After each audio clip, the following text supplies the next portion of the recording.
Hello friends, welcome to MMB teaching point. UP TPSC के जब geography के हम टॉपिक्स को डिस्कस कर रहे थे तो मैंने मेंशन किया था कि 200 वर्ड्स का हम लगभग आपको टॉपिक बताएंगे, पढ़ाएंगे कि जो कि बहुत ही इंपॉर्टेंट होगा। वह वेटेज रखेगा 15 मार्क्स का। इट मीन्स कि उसमें स्टैटिक जीके एंड हम इकोनॉमिक्स के पार्ट को भी ऐड करेंगे कि जो कि हम नॉर्मली जियोग्राफी कुछ ऐसे पार्ट्स होते हैं जैसे कि फसल है तो वह इकोनॉमिक्स में भी आता है, जियोग्राफी में भी आता है, और कुछ ऐसे पार्ट्स होते हैं जो स्टैटिक जीके में आते हैं और हमारे और जियोग्राफी में भी आते हैं। तो इस प्रकार से हम डिस्कस करेंगे, ठीक है। तो इस हिसाब से हमारे कितने टोटल क्वेश्चन हो गए? 15 क्वेश्चन। तो आइए हम डिस्कस करते हैं।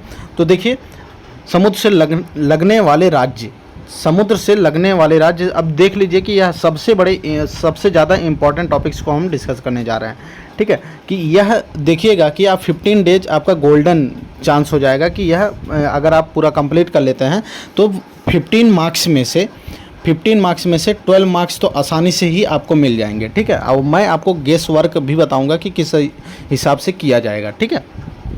तो देखिए कि यह क्या है कि हमारा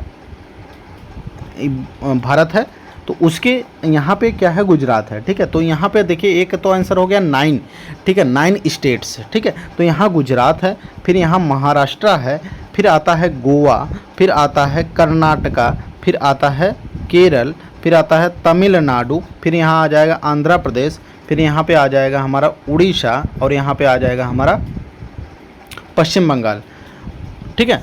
तो ये हमारे 9 राज्य हो गए। तो इसमें में से सबसे ज़्यादा बात किया जाता है, तो सबसे ज़्यादा क्षेत्रफल की बात किया जाए तो वह किसके साइड में है? गुजरात के साइड में, ठीक है, गुजरात, ठीक है। गुजरात बहुत ही मुड़ा हुआ है, आपको डायरेक्टली तो नहीं दिखेगा, देखेंगे कि लंबाई में अगर खोल दिया जाएगा पूरा तो उसका क्षेत्रफल ज़्यादा हो जाता है, ठीक है। तो आइए हम अब बताते हैं कि इसमें नाम अलग अलग रखा गया है, ठीक है। उनको भाग में बांटा गया है, उनकी सुरक्षा की दृष्टि से अलग अलग भाग में बांट दिया गया है। तो उसी प्रकार से हमारे तटरक्षक बल काम करती है, ठीक है। तो यहाँ पे देखिए इस वाले क्षेत्र में मुंबई और इसमें मुंबई का कुछ पार्ट और कुछ पार्ट गुजरात का वह काठियावाड़ कहलाता है, ठीक है। इसके बाद नीचे आते हैं तो हम कोंकण महाराष्ट्र का और लगभग ये गोवा और थोड़ा सा कर्नाटका वाला जो पार्ट है वह हमारा कोंकण में आता है, ठीक है। नीचे आते हैं तो हमारा यहाँ केरला पड़ता है, तो केरला पड़ता है कि मालाबार में, ठीक है। नेक्स्ट आ जाते हैं कोरोमंडल, इसको बोला जाता है तमिलनाडु में कोरोमंडल तट, जहाँ पे शीत में वर्षा होती है। यह भी एक क्वेश्चन आता है कि शीत में वो कहाँ वर्षा होती है, तो उसमें तमिलनाडु ना दे के वह कोरोमंडल तट देता है, ठीक है। नेक्स्ट आ जाता है हमारी उत्तरी सरकार। उत्तरी सरकार में कौन आता है कि ये हमारा उड़ीसा वाला क्षेत्र आता है, ठीक है। इसको अलग से उत्कल तट भी बोलते हैं, ठीक है। उत्कल तट और कोरोमंडल में डिवाइड किया गया है, ठीक है। तो ये देखिए हमारे इतना 1 मिनट में ये सारी चीज़ें कंप्लीट हो गई। अब आइए और इम्पॉर्टेंट चीज़ों में आए हम, तो महाद्वीप और सर्वोच्च चोटियाँ। अब ये चीज़ें हमने आपको कंप्लीट करा दिया है, फिर भी हम इसको डिस्कस रिवीजन बेस पे हम चल रहे हैं, क्योंकि मैंने आपसे प्रॉमिस किया था कि 200 क्वेश्चन मैं आपको मेंशन कराऊंगा, ठीक है। तो एशिया में सबसे ज़्यादा एवरेस्ट जो कि कहाँ पे हमारा पड़ता है? नेपाल के बॉर्डर पे माउंट एवरेस्ट। उसकी लंबाई कितनी है? 8848 पहले था, अब 50 हो चुका है, ठीक है, क्योंकि वह हर साल कितना 4 सेंटीमीटर बढ़ रहा है, ठीक है। यूरोप में एल्ब्रूस, ठीक है। एल्ब्रूस कहाँ पे है? देखिए जब मैं आपको मैप बता रहा था तो उसमें आप ये सोचिए कि एल्ब्रूस जो है पिरेनीज और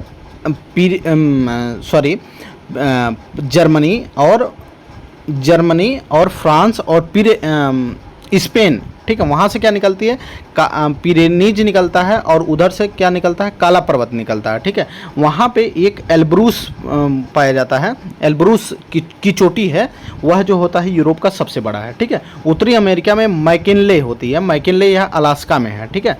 और नेक्स्ट में आ जाता है दक्षिणी अमेरिका एकांकगुआ, ठीक है। नेक्स्ट आ जाता है अफ्रीका में माउंट किलिमंजारो। अब इसको पूरी तरह से आप रट डालिए, ठीक है। ऑस्ट्रेलिया का कोर्सियारको, ठीक है। और अंटार्कटिका जो नीचे वाला पार्ट है उसको अंटार्कटिका हम बोलते हैं, क्योंकि देखिए बच्चों में कन्फ्यूजन होता है कि आर्कटिक कौन सा, अंटार्कटिका कौन सा है। तो देखिए अंटार्कटिका भारी वर्ड है, तो भारी नीचे जाएगा, तो नीचे हमारा कौन है? दक्षिण है, ठीक है। तो इस पे क्या है? बिन्सन। यही पिछली बार किसी यूपी टीपीएससी के किसी क्वेश्चन में पूछा गया था, ठीक है, या पीसीएस के क्वेश्चन क्वेश्चन में ये पूछा गया था, अंटार्कटिका का बिन्सन मैसिफ। ठीक है, नेक्स्ट में आ जाइए।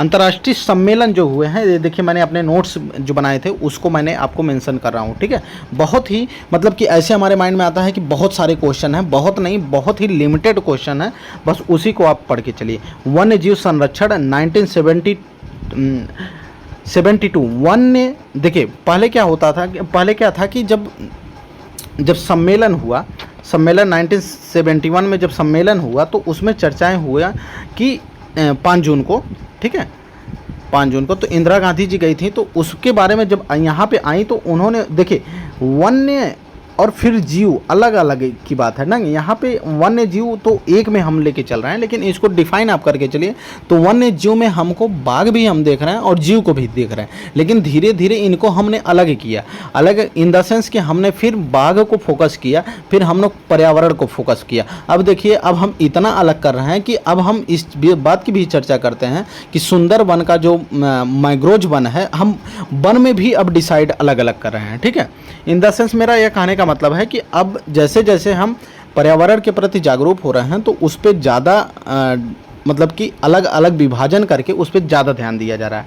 ठीक है, वन्य जीव 1972 और फिर टाइगर प्रोजेक्ट 1973, और यहीं पे पूछ लेगा अगर हाथी, ठीक है इसको बोलते हैं हाथी तो नहीं बोलते हैं, इसको माइक, ठीक है MIKE, ठीक है माइक परियोजना बोलते हैं। तो माइक परियोजना में जो थी वह 1992 थी। ठीक है, वन्य जीव संरक्षण, अब देखिए वन संरक्षण आ गया, यहाँ वन्य जीव था, अब यहाँ पे वन की बात किया गया, तो ये 1988 है। ठीक है, और जैव विविधता की बात किया जाए तो 2002 है। ठीक है, और पर्यावरण और जो पर्यावरण के लिए अधिनियम लाया गया 1986 में लाया गया। ठीक है, अब आइए इसमें हम देख लेते हैं सेंट पीटर्सबर्ग 2010 में, या किसके लिए था, शेर के लिए था। सेंट पीटर्सबर्ग रूस की बात किया जा रहा है। ठीक है, टाइगर का, सॉरी मैंने शेर बोल दिया, ठीक है टाइगर की बात किया गया था। ठीक है, और फिर आ जाइए क्योटो प्रोटोकॉल, जिसमें GHG इट मीन्स की ग्लोबल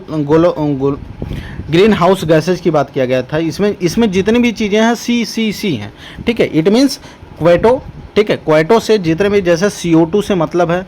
ठीक है, और यहाँ पे इसी में चर्चा किया था कि कार्बन टैंक, ठीक है, और क्रेडिट कंट्रोल और टन में जो कार्बन को नापा जाता है वह टन में नापा जाता है। अगर पर्यावरण की दृष्टि से देखा जाए तो वही अगर कोई देश कम यूज करता है तो वह दूसरे देश को बेचता है उस क्रेडिट को। ठीक है, नेक्स्ट आइए, अब जनसंख्या देखिए, ये जियोग्राफी का एक पार्ट भी था। अब हम जनसंख्या में देखिए, इससे ज़्यादा कुछ नहीं आएंगे, एक लगभग 5 मिनट के मैं वीडियो बना के आपको बाद में इस चीज़ को मेंशन कर दूंगा तो आपको अच्छे से समझ में आ जाएगा। 2011 की बात, जनसंख्या जो है समवर्ती सूची का है, जबकि जनगणना जो है वह संघ सूची की बात है। ठीक है, जनसंख्या जो है समवर्ती सूची मतलब कि राज्य और यह दोनों इस पर कार्य करते हैं। ठीक है, लेकिन जनगणना का काम जो करता है कि वह कौन करता है, जनगणना केवल केंद्र सरकार करती है। ठीक है, इसमें 2011 में चंद्रमौली जी थे। ठीक है, हमारा जनगणना हमारा भविष्य, और इसी में से देखिए इंपॉर्टेंट चीज़ें क्या क्या आती हैं कि लघु विभाजिका, ठीक है लघु विभाजन जो हुआ 1951 में हुआ। ठीक है, और सेकंड 1921 में महाविभाजन बोला गया, क्योंकि 1919 में क्या आई थी, एकदम आपदा आया था। जैसे यहाँ पे कोविड-19 का आया था, ऐसे आपने कोविड-19 के टाइम में सुना होगा कि 100 साल बाद हमेशा ऐसी चीज़ें आती हैं। तो 1919 में आया था, जिसकी वजह से काफ़ी लोगों की डेथ हुई थी। ठीक है, तो वहाँ पे बहुत ही ज़्यादा लोगों की डेथ हुई थी, तो जनसंख्या कम हुई थी। बाकी इसके बाद जनसंख्या हमेशा बढ़ी ही है। ठीक है, घनत्व में सबसे ज़्यादा बिहार है और सबसे कम घनत्व में अरुणाचल प्रदेश है। जनसंख्या में सबसे ज़्यादा यूपी में है और सबसे कम कहाँ पे है, सिक्किम में है। ठीक है, और लिंगानुपात में सबसे ज़्यादा केरल है और सबसे कम कौन है, हरियाणा है। ये तो मैंने एक थोड़ा सा मेंशन कर दिया जो कि बहुत इंपॉर्टेंट है, क्योंकि मैंने क्या बताया कि मैं ये जो सेशन चला रहा हूँ यह बहुत इंपॉर्टेंट वाले सेशन है। ठीक है, खार्तूम जो नदी है यह नील नदी किससे बनती है, व्हाइट नदी और नील नदी से, नाइल रिवर से बनती है, और यह सूडान में बहती है। ठीक है, आगे निकल के चली जाती है, मिस्र में चली जाती है। ठीक है, और रोम में क्या है, टाइबन नदी, रोम कहाँ है, इटली में है। ठीक है, और बेलग्रेड, डेन्यूब और सर्बिया की बात किया जा रहा है।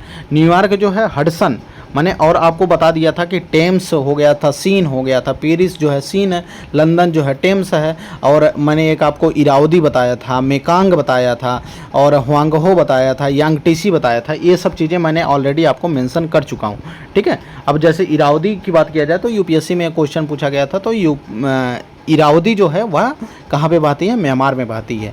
और हम ब्रह्मपुत्रा की बात करें तो हम एक चीन में भी बहती है और इंडिया में भी बहती है, ठीक है। और यहाँ पे वाशिंगटन डीसी की बात मैं कर रहा हूँ तो यहाँ पे पोटोमेक, और न्यूयॉर्क में जो है हडसन, ठीक है, हडसन, और बेलग्रेड में डेन्यूब, और रोम में टाइबर, और खार्तूम में नील नदी। क्योंकि बहुत ज़्यादा जो इम्पोर्टेंट थे जैसे राइन हो गया, टेम्स हो गया, सीन हो गया, इस सब को मैंने आपको पिछले वाले वीडियो में करा दिया था, ठीक है। नेक्स्ट आ जाइए कि इंपॉर्टेंट जल संधि है जो मैं ऑलरेडी करा चुका हूँ, फिर भी इसमें जो कि बहुत ही इंपॉर्टेंट हैं वह मैं मेंशन कर दे रहा हूँ, ठीक है। इसमें मलक्का जल संधि जो है अंडमान और दक्षिण चाइना सागर या चीन सागर को अटैच करता है। अगर ये बड़ा एस्पेक्ट है, वैसे रियलिटी तो ये है कि यह थाईलैंड वाले एरिया को कनेक्ट करता है, लेकिन दक्षिण चीन सागर बड़ा है, इसकी वजह से हम इस बात को मेंशन कर रहे हैं, ठीक है। हार्मुज जो है ये फारस की खाड़ी, ठीक है। अब आप जैसे कि आप देखेंगे जब खाड़ी देशों में देखेंगे तो इस प्रकार का सीन है, ठीक है। यहाँ पे बाब मलदेव है, और यहाँ पे क्या है, हार्मुज है, ठीक है। यहाँ पे बाब मलदेव है, यहाँ पे हार्मुज है, और यह कौन सा है, यहाँ पे भूमध्य सागर है, और ये है लाल सागर, ठीक है, लाल सागर, और ये है अरब सागर, ठीक है।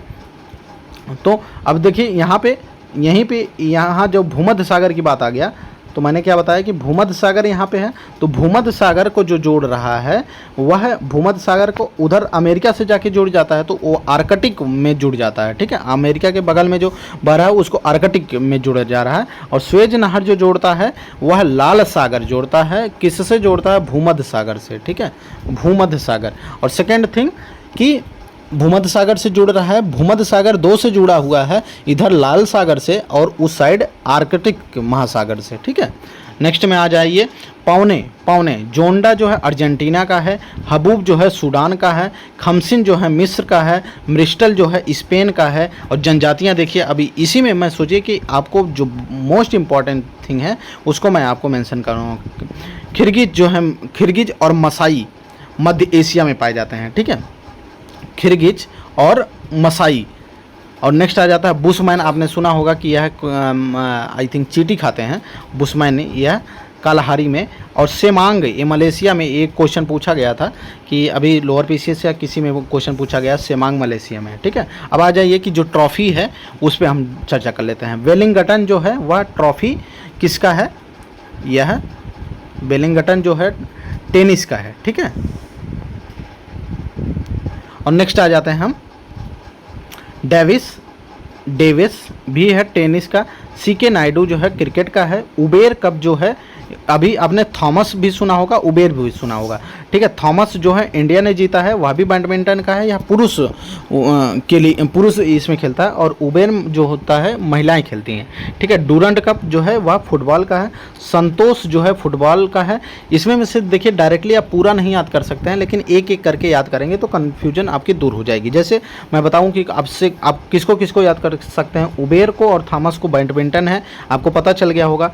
डूरंट जो है और संतोष या फुटबॉल है, और इधर आइए सुल्तान जो है हॉकी है, राइडर जो है जैसे इंग्लिश नाम हुए, तो ये सब क्या है कि गोल्फ जो है वह बहुत महंगा होता है, ठीक है, बहुत ही महंगा पड़ता है, तो उसके लिए जो नाम आपको देखेंगे वो बहुत ही हाई क्वालिटी के नाम दिखेंगे, ठीक है। और नेक्स्ट आ जाते हैं कि हमको ये चीज़ काफ़ी कॉमन लगा कि जो काफ़ी अगर जस्ट लाइक कि अगर नाम दिया गया है, अगर आपको कन्फ्यूजन है तो वह क्रिकेट का लगा के आइएगा, ठीक है। यहाँ पे देखिए देवघर, दिलीप और रणजी, ठीक है, रणजी जो है ये क्रिकेट का है, और सीके नायडू जो है ये भी क्रिकेट का है, ठीक है। और संतोष तो आपको मालूम है कि यह फुटबॉल है, इसको मैंडेटरी रूप से याद कर लीजिए, ठीक है। तो इसी प्रकार अब हम आने वाले टाइम में कि आपको डिस्कस करेंगे कि इम्पॉर्टेंट जो है ये 15 डेज आपका गोल्डन चांस रहेगा कि 15 में से 12 क्वेश्चन देखिएगा, हम इसका स्क्रीनशॉट लगाएंगे कि आप 15 में से 12 क्वेश्चन इसी में से ही आएंगे, ठीक है। आई होप आपको अच्छे से समझ में आया होगा। धन्यवाद।